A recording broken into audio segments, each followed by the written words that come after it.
আমরা প্রতিজ্ঞা করতেছি যে আমরা চাঁদাবাজি করব না এবং কাউকে চাঁদাবাজি করতে দেব না। আমরা কোনো অন্যায় করব না, কাউকে অন্যায় করতে দেব না। গণভোট কি? গণভোট কি?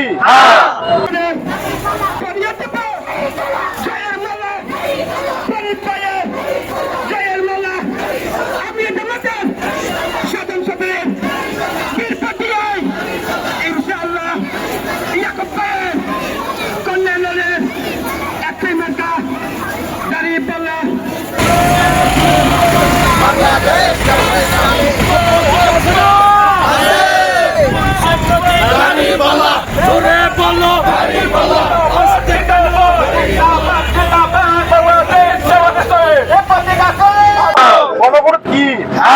গণভোট কি?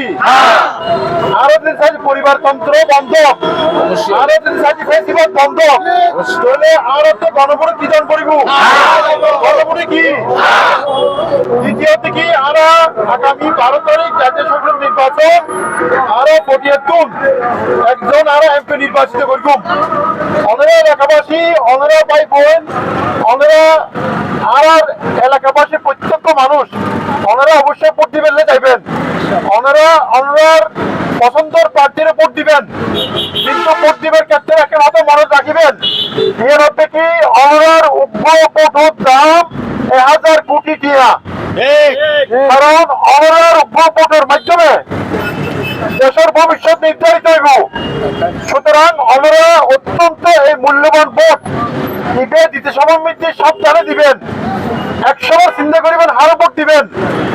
আমরা চাইবেন দেখি শিক্ষিত যোগ্যতা সম্পন্ন সব মানুষ, যদি আমরা সব মানুষ নির্বাচিত না করেন তাহলে আর দেশের অন উন্নতি অন পরিবর্তন হইত না।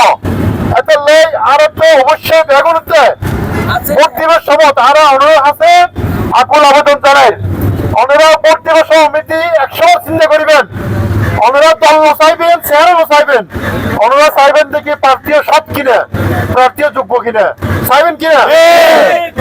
সন্ত্রাস, চাঁদাবাজি, লুটতরাজ, মাদকের এই যে রূপ, এইগুলোকে বন্ধ করতে চান। যদি বন্ধ করতে চান তাহলে আপনারা আমাদের দাঁড়িপাল্লা মার্কায় ভোট দিয়ে আগামী দিনের নতুন বাংলাদেশের যে স্বপ্ন আমরা দেখতেছি সেই স্বপ্ন বাস্তবায়ন করবেন। আমরা প্রতিজ্ঞা করতেছি যে আমরা চাঁদাবাজি করব না এবং কাউকে চাঁদাবাজি করতে দেব না। আমরা কোনো অন্যায় করব না, কাউকে অন্যায় করতে দেব না। আইন শৃঙ্খলা পরিস্থিতির ব্যাপারে ধনী দরিদ্র হিন্দু মুসলমান সবাই একই সুযোগ পাবে। আমরা যে কল্যাণ রাষ্ট্রের স্বপ্ন দেখি সেই কল্যাণ রাষ্ট্রের মূল হচ্ছে এখানে কোন ধর্ম সংখ্যালঘু সংখ্যাগুরু বলতে কিছুই নেই, সবাই বাংলাদেশের একজন গর্বিত নাগরিক, প্রত্যেকেই তার নাগরিক অধিকার পাবে এবং এটা আমাদের ঘোষণা। আপনারা সবকিছু বিচার বিবেচনা করে শুক্রবারে আপনারা সত্যের সাক্ষ্য দেবেন। যে জিনিসটা আপনাদের মাথায় ঘুরবে আরো প্রার্থী আছে, আপনারা মিলিয়ে দেখবেন, যেটাকে সত্য সুন্দর মনে করবেন, তারপরে আপনারা দেবেন।